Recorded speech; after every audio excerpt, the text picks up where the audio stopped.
Welcome to lab technology. আজকের ভিডিওতে আমি দেখাবো যে কিভাবে যখন ল্যাপটপে টাচপ্যাড কাজ করে না, যখন এই ল্যাপটপের টাচপ্যাড কাজ করে না তখন কি করা উচিত বা কি পদ্ধতিতে তার সলিউশন পাওয়া যায়। এই ল্যাপটপের ক্ষেত্রে দুটো জিনিস, একটা হচ্ছে কিবোর্ডে যে পাওয়ার সুইচ থাকে, এখানে ল্যাপটপের কিবোর্ডে পাওয়ার সুইচ F7 আছে। এই F7টাকে শুধুমাত্র একবার অন করে দিলে, ল্যাপটপটা যদি একবার অন করে দিই তাহলে এই যে টাচপ্যাড কাজ করতে শুরু করে।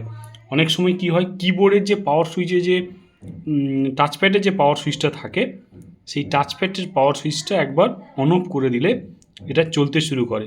শুধু এটা একবার অন অফ করা যেতে পারে, অথবা ফাংশান চেপে এই যে টাচপ্যাডের লোগোওয়ালা যে সুইচটা আছে ওটাকে একবার চেপে দিলে সেটা অন অফ করতে শুরু হয়ে যাবে। যদি তাতেও না হয় তাহলে আরও একটা জিনিস করা যেতে পারে, যে এটা ড্রাইভার প্রপার আছে কি না। ড্রাইভারটাকে প্রপার আছে কি না সেটা কীভাবে দেখব? মাই কম্পিউটারে যাব, বা মাই কম্পিউটার বা দিস পিসির ওপর রাইট ক্লিক করব, ম্যানেজে যাব, ম্যানেজে গেলাম।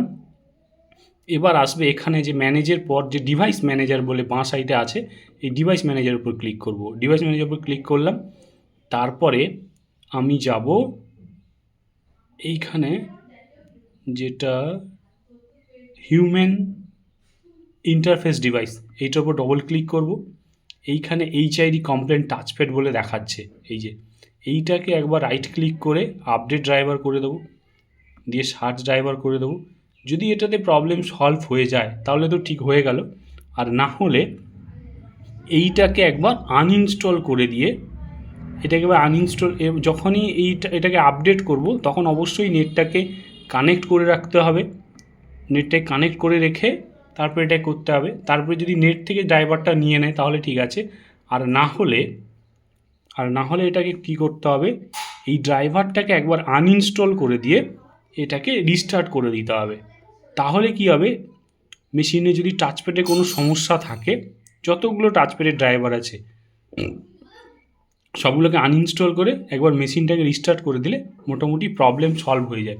যদি এর পরেও যদি প্রবলেম না সলভ হয় এগুলো করার পর, তাহলে হার্ডওয়্যারের সমস্যা থাকতে পারে, অথবা টাচপ্যাডের কেবিল বা বোর্ডের মধ্যে হার্ডওয়্যার রিলেটেড কিছু একটা সমস্যা থাকতে পারে।